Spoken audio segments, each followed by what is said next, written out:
Hello and welcome to Obpedia powered by money OIS. My name is Niharika Walia और मैं आपके साथ डिस्कस करने वाली हूँ रेवेन्यू अकाउंटेंट यानी पीएसपीसीएल का एग्जामिनेशन का एनालिसिस। आज हम बात करने वाले हैं the examination which was conducted on 9th of November 2021 at 4 PM 4:30 to 6:30 आपका एग्जामिनेशन था।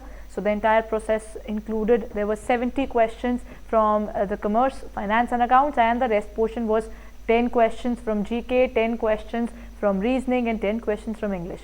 When we talk about the entire scenario, the paper was definitely disappointing in terms of the fact that there were lesser number of questions in terms of numericals. Paper में numerical almost ना के बराबर ही थे। तो ये इन्होंने एक चीज़ की है जो कि डेफिनेटली थोड़ा डिसअपॉइंटिंग होता है, बिकॉज आप फाइनेंस और अकाउंट्स के टर्म का इस्तेमाल करते हैं नाम में और वहाँ पर न्यूमेरिकल कम आते हैं, तो वो एक डिसअपॉइंटिंग पोर्शन था। ओवरऑल पेपर के अंदर ऑडिटिंग के क्वेश्चंस काफ़ी थे, जीएसटी के क्वेश्चंस थे, इनकम टैक्स के क्वेश्चंस थे, और इन्होंने इस पर सेक्शंस में किया है। मतलब sections are something which are little difficult to decode for any student, but ultimately क्या हुआ था, इस पेपर में सेक्शंस बेस्ड भी क्वेश्चंस थे। अकाउंट्स के नाम पर क्वेश्चंस बहुत ज़्यादा कम थे, फाइनेंस बेस्ड डेफिनेटली थोड़े कम थे, लॉ बेस्ड काफ़ी क्वेश्चंस थे, यानी sales of goods act question थे, कंट्रैक्ट टैक्स के क्वेश्चन थे, इनकम टैक्स एक्ट था, जीएसटी था, लेकिन मैनेजमेंट अकाउंटिंग का एक थ्योरी क्वेश्चन था।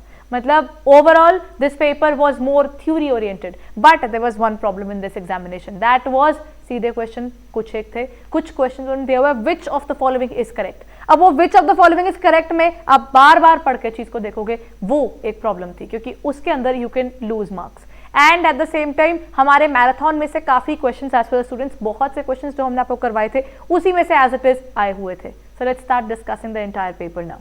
When we talk about the examination, there were 70 questions. 70 questions के हिसाब से जाया जाए तो पहला क्वेश्चन प्लांट कैपेसिटी पर बेस्ड था, एक पर्टिकुलर क्वेश्चन पार्टनरशिप एक्ट किस सेक्शन के अंडर डिफाइंड है उसके ऊपर था, फिर एक क्वेश्चन था प्राइम कॉस्ट के ऊपर कि प्राइम कॉस्ट क्या होती है, एक पर्टिकुलर क्वेश्चन था आपका सेल्स और वेरिएबल कॉस्ट के ऊपर, यानी आपकी sales minus variable cost is equal to contri होता है, इसके ऊपर भी एक स्पेसिफिक क्वेश्चन था। सेक्रेटेरियल ऑडिट के ऊपर 2 क्वेश्चंस आए हुए थे, एलएलपी एक्ट 2008 के ऊपर 2 क्वेश्चंस आए हुए थे कि इसकी कमेंसमेंट कहां से शुरू हुई थी, ठीक है, उसके बेस्ड क्वेश्चन आया हुआ था। एलएलपी रिमेन्स, अच्छा एक क्वेश्चन था कि एलएलपी का वो जो नेम है वो कितने समय के लिए रहता है।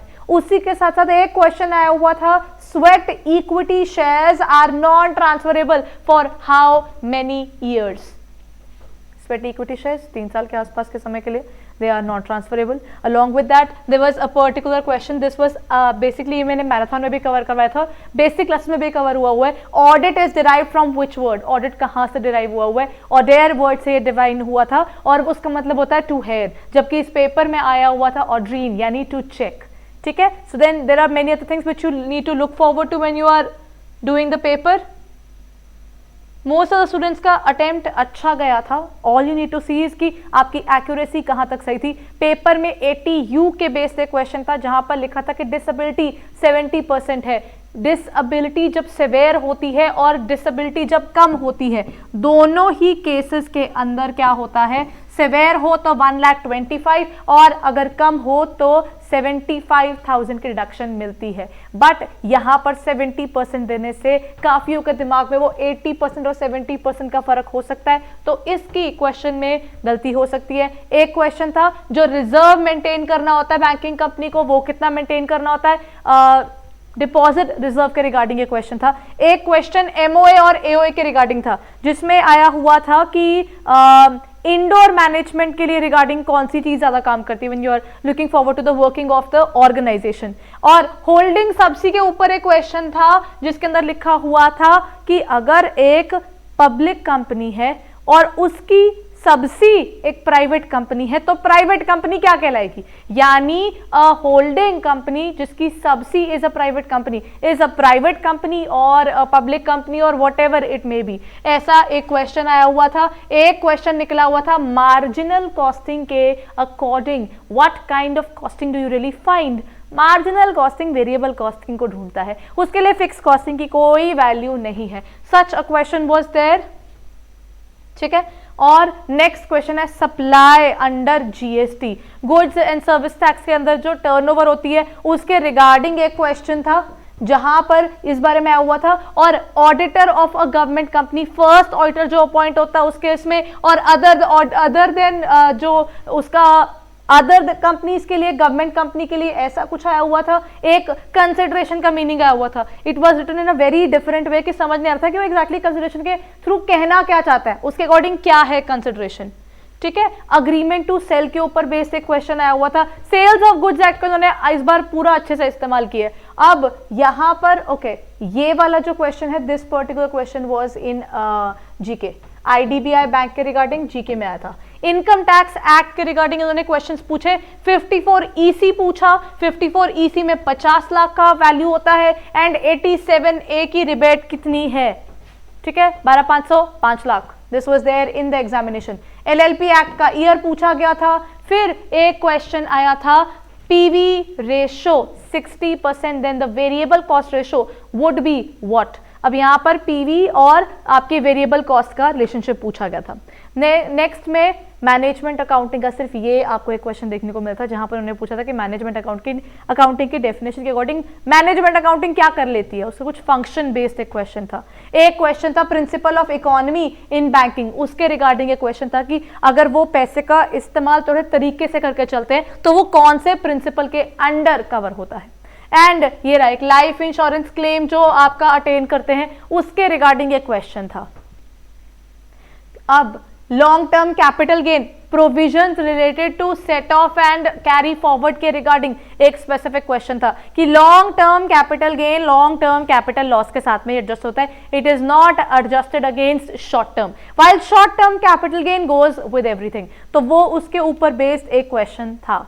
एबनॉर्मल गेन और लॉस के रिगार्डिंग एक क्वेश्चन था कि आई थिंक उसके अंदर 400 यूनिट दिए गए थे, जिनमें से 40 जो थे वो नॉर्मल लॉस थे, लेकिन अल्टीमेटली मिले आपको सिर्फ 300 यूनिट, और आपको बताना था कि इसमें एग्जैक्टली क्या हुआ है, एबनॉर्मल गेन हुआ या एबनॉर्मल लॉस हुआ। देन एक बजट बेस्ड भी क्वेश्चन था। नेक्स्ट क्वेश्चन था minimum number of members in a public company, एक पब्लिक कंपनी में कितने होते हैं। ये अगेन एक इनकम टैक्स बेस्ड क्वेश्चन था कि इनकम टैक्स एक्ट के अकॉर्डिंग अगर आप डेप्रिसिएशन लगाते हैं तो कितने समय के बाद आधी यानी हाफ डेप्रिसिएशन लगती है। If any asset is bought after 180 days of the initiation of that particular year, then the depreciation charged will be half। यानी कि अगर आप कोई भी एसेट पहले 180 दिन पार होने के बाद खरीदते हैं तो आपको क्या करना होगा, that particular thing will be taken, वो परसेंटेज हाफ हो जाएगी।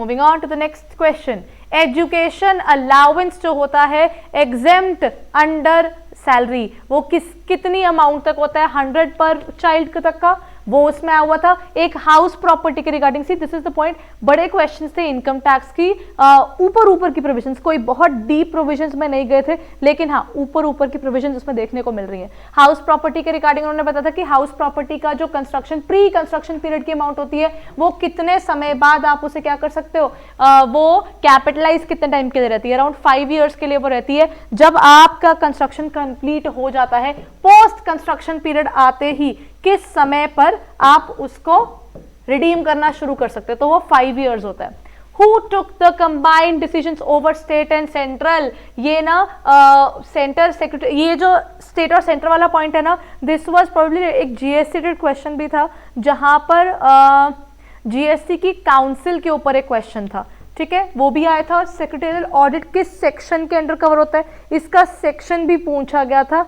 और एक टैक्स ऑडिट के रिगार्डिंग भी एक स्पेसिफिक क्वेश्चन था एग्जामिनेशन के अंदर। मूविंग ऑन, रीजनिंग के पोर्शन, रीजनिंग का पोर्शन वाज इजी, ऐसा नहीं था कि इसमें कुछ ऐसा डिफिकल्ट क्वेश्चन था कि अच्छा ये क्या ही डाल दिया उन्होंने। द पेपर वाज डेफिनेटली, यहाँ पर आकर उसका होल्ड बनता था। उसमें पेपर में पजल था, लेफ्ट टू राइट वाला, एक इम्प्लिसिट स्टेटमेंट्स वाले थे, स्टेटमेंट के अंदर से आपको निकालनी थी, सिंप्लीफिकेशन का पॉइंट था, सीरीज कंप्लीट करने का एक पॉइंट था, इनपुट एंड मशीन के रिगार्डिंग था, एक कैलेंडर बेस्ड प्रॉब्लम भी थी, एक कंबाइंड मीन बेस्ड भी एक प्रॉब्लम थी, क्लॉक बेस्ड एक प्रॉब्लम थी। उसमें आई थिंक आपके पास एक क्लॉक जो थी वो 1 सर्कल कंप्लीट करने के बाद then it is also going for another half, वो वाली बेस्ड एक क्वेश्चन थी। ब्लड रिलेशन वाला क्वेश्चन था, इजी था। इस क्वेश्चन को आई वुड स्टिल कंसिडर ये इजी क्वेश्चंस में काउंट होता। देन अल्फाबेटिकल प्रॉब्लम थी, right left to a particular alphabet, वो एक बेस्ड क्वेश्चन था। Reasoning overall 10 question, most probably I would say easy, most of them were easy. Next synonym था paper में, antonym था, article था, spelling correct करने वाले क्वेश्चन थे, इनकरेक्ट स्पेलिंग वाला था, स्पॉट द एरर था, कंजंक्शन में नो सूनर एंड देन वाला बेस था, एंड एक ईडियम आया था jack of all spades master of none, and last is one word substitute based एक क्वेश्चन था।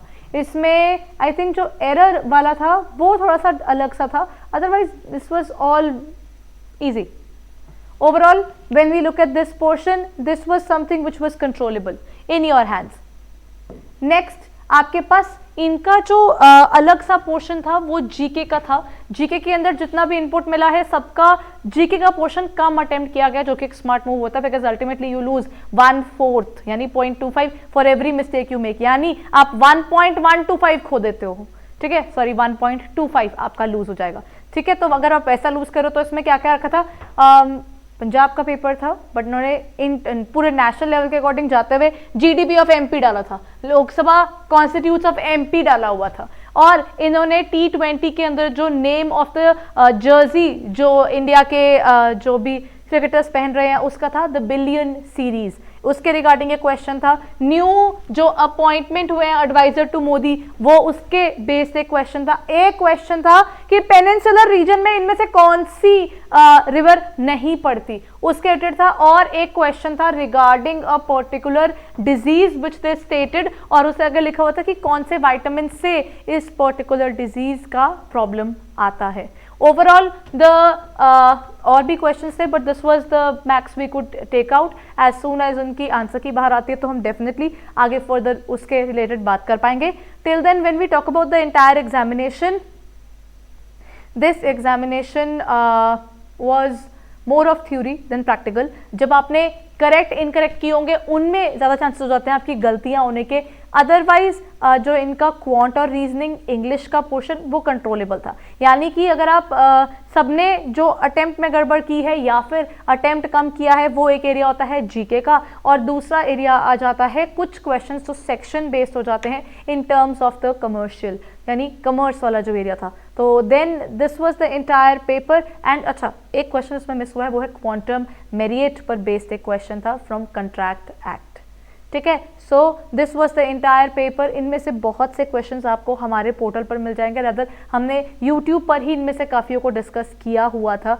सो आई होप हमारी वीडियोस कहीं ना कहीं आपको हेल्प कर सकी in your examination, and looking forward to the result now. Let's wait for the result and all the very best for it, and we'll be meeting you soon.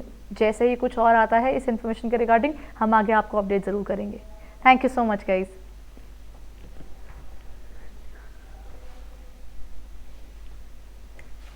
Thank you.